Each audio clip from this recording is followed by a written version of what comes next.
Guys, welcome to logical study YouTube channel. तो चलिए आज हम पढ़ते हैं अनुपात और समानुपात के प्रकार। हमने पिछली दो वीडियो में 6 प्रकार पढ़ चुके हैं अनुपात के। अब हमारे बचे हुए 5 प्रकार को हम पढ़ेंगे आज कि 5 प्रकार को आप कैसे समझ के हल कर सकते हैं। तो चलिए पहला देखते हैं। हमारे पास है एकांतरा अनुपात। हमारे पास है एकांतरा अनुपात। अब एकांतरा अनुपात को हम इस तरह लिख सकते हैं, ठीक है ना। हमारे पास संख्याएं जैसे अनुपात में लिखी हुई हैं, ए अनुपात बी समानुपात सी अनुपात डी। अब हम इसको कैसे हल करेंगे एकांतर अनुपात में, चलिए देखते हैं उसको भी। पहले हम ऐसे लिख लेंगे इसको, ए अनुपात बी बराबर ए बटे बी बराबर सी बटे डी। हमने इसको कैसे लिखा है आपको मालूम होगा, हमने पिछली वीडियो में बताया था आपको कि अनुपात हमेशा बटे में चला जाता है और समानुपात बराबर है। समानुपात का मतलब क्या होता है? बराबर। तो ये अनुपात था तो ए बटे बी हो गया, और यहाँ समानुपात था तो बराबर आ गया, और सी अनुपात डी था तो सी बटे डी हो गया।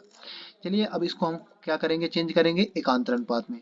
तो एकांतर अनुपात में आप सीधा सा समझ लो कि जब हम इसको ऐसे इस फॉर्म में लिख लेते हैं तो हमको सामने जैसे ए बटे सी करना होगा, ठीक है ना। कैसे चेंज करेंगे हमें एकांतर अनुपात में?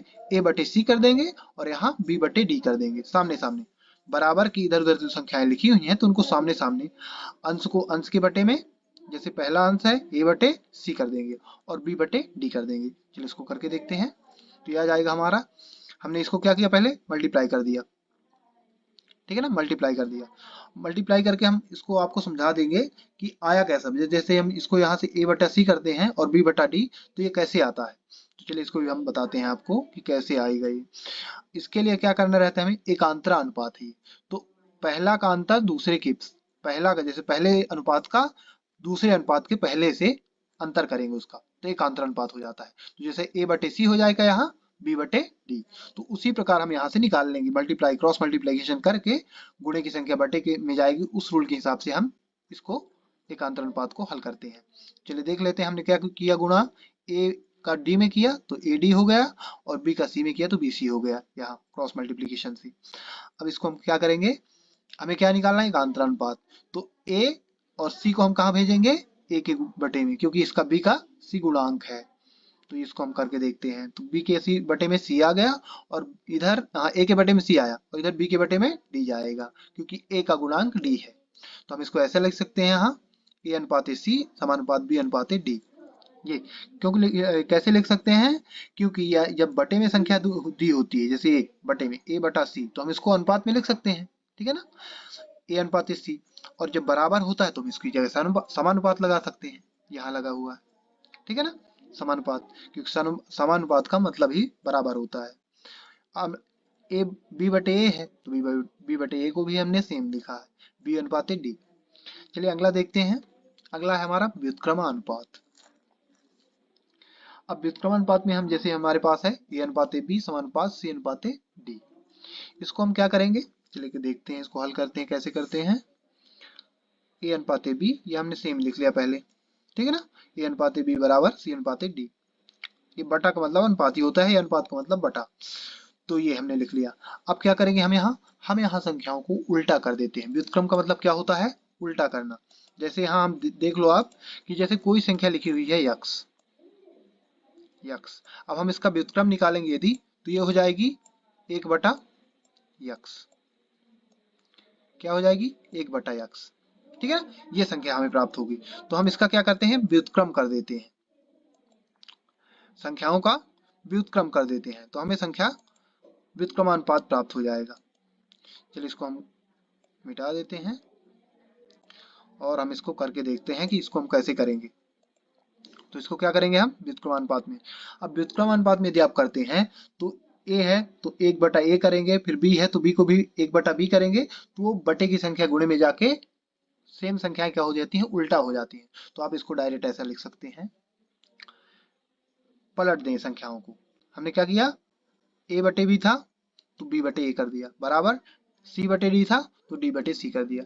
तो आपको व्युत्क्रमानुपात में बस ये माइंड में रखना है कि आपको संख्याओं को पलट देना है, ठीक है ना, हर को अंश में, अंश को हर में, दोनों तरफ की संख्याओं को। तो हमने यहाँ सेम किया है, b बटे a बटे b था तो हमने b बटे a कर दिया, बराबर था बराबर लिख लिया, और यहाँ c बटे d था तो हमने यहाँ क्या कर दिया, d बटे c कर दिया। अब इसको हम लिख लेते हैं अनुपात में। तो अनुपात में इसको हम ऐसा लिख सकते हैं, ठीक है ना, सेम बी अनुपात ए समानुपात डी अनुपात सी। चलिए अगला देखते हैं। अगला हमारे पास है योगानुपात। योगानुपात का मतलब है स्पष्ट होता है योग, किसी को जोड़ना है ना, कोई संख्या जोड़ना। तो योगानुपात में हम क्या करते हैं, पहले संख्या को लिखते हैं फिर समझाते हैं आपको। पहले लिख लेंगे हम ऐसे, ठीक है ना, ए बटा बी बराबर सी बटे डी। ये हमने सेम लिख लिया संख्याओं को, इसके हिसाब से जो अनुपात में था, समानुपात का मतलब बराबर और अनुपात का मतलब बटे में कर दिया संख्याओं को, है ना। ये चर संख्या दी हुई है।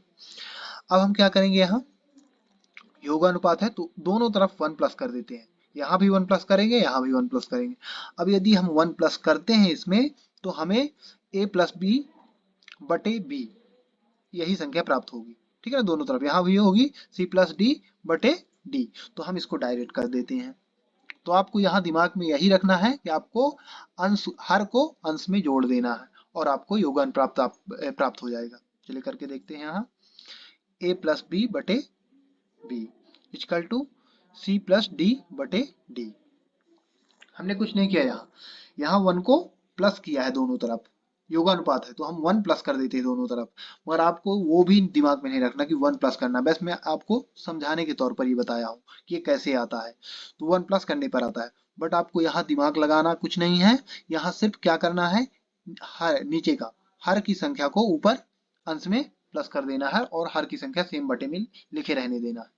तो जैसे हमने यहाँ कर दिया, ए था तो हर की संख्या को ऊपर प्लस कर दिया तो ए प्लस बी हो गया, बटे में सेम था बी।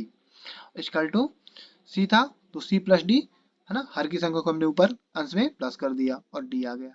इसी को हम बोलते हैं योगानुपात। चलिए इसको अनुपात में लिख लेते हैं। तो ये आ जाएगा ए प्लस बी अनुपात बी समानुपात सी प्लस डी अनुपात डी। ये हमारा आ जाएगा योगानुपात। अब हम अगला देखेंगे अंतरानुपात। हमारे पास है अंतरानुपात। अंतरानुपात का स्पष्ट होता है कि अंतर, अंतर का मतलब होता है माइनस। तो आपको क्या करना है, जैसे यहाँ हमने प्लस कर दिया, प्लस किया था, है ना, हर की संख्या को अंश में प्लस किया था, आपको वहां माइनस कर देना है।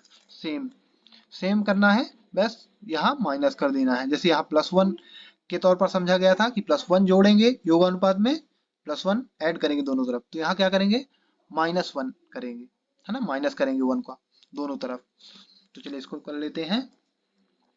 हमने इस संख्या को ऐसा लिख लिया, ए बटे बी बराबर सी बटे डी, क्योंकि ये ऐसा लिखा जा सकता है। ये अनुपात में है और समानुपात में। समानुपात का मतलब क्या है, बराबर। अनुपात का मतलब क्या है, बटे में। अब चलिए इसको हल करते हैं, अंतरानुपात में चेंज करते हैं। तो ये हो जाएगा, आपको अंतरानुपात में सेम करना है जैसे योगानुपात में योगानुपात में हमने किया था। तो हमने क्या कर दिया, यहाँ ए माइनस बी, बी को ऊपर माइनस कर दिया और नीचे सेम रख देंगे, और बराबर डी को ऊपर माइनस करेंगे सी माइनस डी और नीचे सेम कर देंगे। अब यहाँ क्या है, वन का दोनों तरफ माइनस हुआ है, तो यदि आप वन का माइनस करते हो तो यही संख्या आपको प्राप्त होगी, ठीक है ना। क्या आ जाएगा, फ्रैक्शन आ जाएगा, वहां भिन्न आ जाएगा, भिन्न का माइनस। तो आपको यही संख्याएं प्राप्त होंगी दोनों तरफ। अब हम इसको लिख लेंगे अनुपात में। तो ये अनुपात में हो जाएगा ए माइनस बी समानुपात बी बराबर, ये हम समानुपात का चिन्ह लगा ली, अनुपात बी समानुपात सी माइनस डी अनुपात डी। ये हमारे पास अंतरानुपात आ चुका है। ये अंतरानुपात यदि आपको पूछ लिया जाता है तो आप इस तरह से कर सकते हैं। अब यहाँ संख्याएं होंगी, क्वेश्चन जब आपके पास आएंगे तो यहाँ संख्याएं होंगी, संख्याओं में यही रूल आपको लगा देना है सेम, और आपका अंतरानुपात हल हो जाएगा। चलिए अगला देखते हैं हमारा। तो अगला है योगांतरानुपात। कौन सा है, योगांतरानुपात। अब योगांतरानुपात में आपको थोड़ा डिफिकल्ट है इससे, है ना। इन जो अभी अब तक हमने पढ़ते चले आ रहे हैं, ये एकांतरा व्युत्क्रमा योगानुपात और अंतरानुपात, इससे हल्का आपको डिफरेंस दिखेगा इसमें। तो चलिए इसको भी हल करते हैं। इसको हम पहले सेम लिख लेंगे, ए बटा बी बराबर सी बटा डी। अब इसमें क्या करना है, हमें नीचे हर की संख्या को ऊपर माइनस करना है, ठीक है ना, हर की संख्या को ऊपर माइनस करना है और नीचे उसी को उल्टा कर देना है। तो माइनस है, माइनस में रहेगा तो प्लस में लिख देना है और पूरी संख्या को लिखना है। जैसे ऊपर माइनस करेंगे तो क्या आ जाएगा, ए माइनस बी, और उसी की संख्या को आपको ए प्लस बी में लिख देना है नीचे। चलिए करके देखते हैं। तो ए प्लस बी और A minus B, equal to C minus D, sorry C plus D और सी माइनस डी, ये आया। अब ये कैसे आया, आपको सेम करना है योगांतर अनुपात में, सेम कि यही जो संख्या है तो इसका क्या करना है, ऊपर प्लस कर देना है, और यही जो आया क्या ए प्लस बी बी हो जाएगा, और इसी संख्या को ये जो उधर ऊपर प्लस में लिखी जाएगी अंश में, उसको नीचे माइनस में लिख देना है। बी को आपको कोई मतलब नहीं रखना है बी से, है ना, ऊपर वाली संख्या को ही माइनस में लिख देना है बी को हटाकर, तो बी साथ में रहती है, ये माइनस बी हो जाएगा, ठीक है। और यहाँ सी प्लस डी था, ऊपर हमने डी को प्लस किया और नीचे माइनस कर देना। अब यहाँ क्या है, योगांतर अनुपात, तो एक बार योग एक बार नीचे माइनस प्राप्त होता है, तो ये हो जाएगा योगांतर अनुपात। चलिए इसको लिख लेते हैं अनुपात में, तो ये हो जाएगा ए प्लस बी अनुपात ए माइनस बी समानुपात सी प्लस डी अनुपात सी माइनस डी। ये हमारे पास आ चुका है योगांतर अनुपात। तो हमने इसको क्या कहाँ कैसे चेंज किया, योगांतर अनुपात में यहाँ आपको क्या करना है, ऊपर प्लस करना है नीचे वाली संख्या से, और जो ऊपर आए संख्या प्लस होके उसी को नीचे माइनस में लिख देना है, चिन्ह चेंज करके दोनों तरफ, तो आपको योगांतर अनुपात प्राप्त हो जाएगा। तो चलिए गाइस, आशा करता हूँ कि आपको अनुपात के 5 प्रकार अच्छे से समझ में आ गए होंगे कि इनको आप कैसे हल कर सकते हैं, और इनसे आप किसी भी प्रकार के क्वेश्चन इनसे हल कर सकते हैं जो अनुपात से संबंधित हों। जैसे एकांतर अनुपात से संबंधित है तो आप इस रूल को लगा के इसके कोई भी या जैसे भी क्वेश्चन आएंगे वो सब हल कर सकते हैं आप इसके द्वारा, ठीक है ना। और जैसे व्युत्क्रम अनुपात है तो वहां भी आपको सेम ये आपको रूल लगाना है और व्युत्क्रम अनुपात के क्वेश्चन को हल करना है। तो चलिए गाइस, आशा करता हूँ कि ये अनुपात आपको अच्छे से समझ में आ गया होगा कि अनुपात के प्रकार किस तरह हल किए जाते हैं। और इसी तरह मैथ से रिलेटेड वीडियो देखने के लिए हमारे चैनल को सब्सक्राइब करें, लाइक करें, कमेंट करें। इसी तरह हमारे चैनल पर बने रहें। जय हिंद, जय भारत।